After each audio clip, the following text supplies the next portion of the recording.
Isaiah chapter 10, TPT. Arrogant Assyria.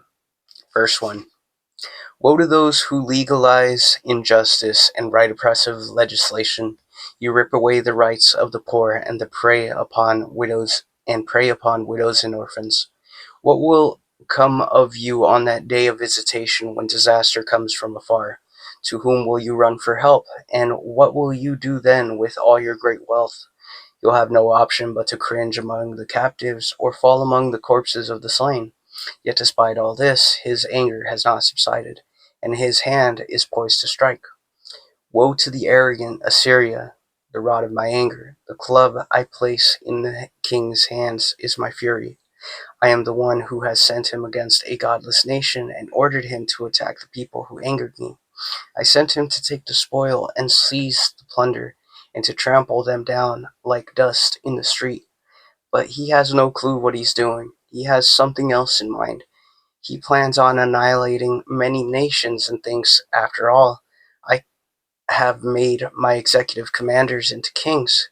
Calneh will be no different than Karshemish, who I destroyed. I'll destroy Hamath as I did Arpad, and make Samaria like Damascus, since I was able to seize kingdoms full of idols and images more powerful and more impressive than those of Jerusalem and Samaria. Won't I do the same thing to Jerusalem and Samaria and their idols? But when the Lord has carried out his purpose on Mount Zion and Jerusalem, he will punish the king of Assyria because of his overbearing arrogance and unrestrained pride. He boasted, "Look at what I have done by the strength of my hand and by my wisdom. See how clever I am. I have erased the borders of nations and plundered their treasures. I have been like a mighty conqueror, subduing those in strong fortresses. I seize their wealth as one who found an unprotected nest, as one who gathers eggs and have been left behind. So I gathered the wealth of the world, and the young birds could neither move a wing nor even open their mouths to peep."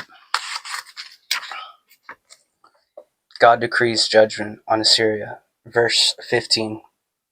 Is the axe greater than the one who wields it? Is the saw greater than the one who cuts with it? Can the axe strike without a hand to move it? Can a lifeless wooden cane walk all by itself? Therefore, the sovereign Lord Yahweh, commander of angel armies, will send a devastating plague among Assyria's proud warriors. Yes, the glory of Assyria will be burned and go up in smoke. For the light of Israel will become a fire in their midst, and the Holy One will become a flame. He will consume the thorns and thistles of the Assyrian king in one day. The splendor of his forest and orchard will be completely destroyed, like a dying man fading away. The forest will have so few trees left that even a little boy could count them. Restoration promised. Verse 20. In that day, neither the remnant of Israel nor the survivors of the house of Jacob will lean any more upon the one who abused them. They will lean fully on the faithfulness of the Lord Yahweh, the Holy One of Israel. A remnant will return, the remnant of Jacob's tribes, to the mighty God. Though your people Israel were as many as the sands on the seashore, only a remnant will return. Destruction has been decreed, and it will be overflowing with righteousness. For the Lord Yahweh, commander of angel armies, will complete the destruction he has decreed upon the whole land. So hear what the Lord Yahweh, commander of angel armies, has to say. My Zion people, do not be gripped with fear over the Assyrians who oppress and abuse you, as the Egyptians did long ago. After only a brief moment, I will end my indignation against you, and it will fall upon them to their destruction. The Lord Yahweh, who commands angel armies, will wield his whip against them, as when he struck Midian at the rock of Oreb. And once again he will raise his rod over the waters as he did in Egypt. In that day the Lord will remove the heavy burden from your shoulders and break off the yoke of bondage from your necks because of the heavy anointing upon you.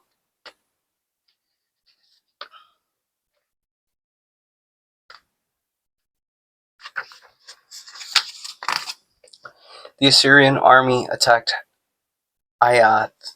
They passed over Migron. They stored their equipment at Mishmash. They went through the pass. They spent the night at Geba. Ramah was alarmed and trembled. Those in Gibeah, the city of Saul, ran for their lives. Cry aloud, O daughter of Golim. Listen, O Lisha. Poor Anathoth. Medmenah is retreating, and residents of Gibim are hiding. To this very day, standing at Nob, he will shake his fist at the mountain of the daughter of the house of Zion. At the hill of Jerusalem, behold, the sovereign Lord of angel armies is about to cut off the branches with terrifying power. He will cut down the exalted heights of the high, and all the lofty will be brought low. He will slash the thickets of forest as with an axe, and Lebanon will fall before the mighty one.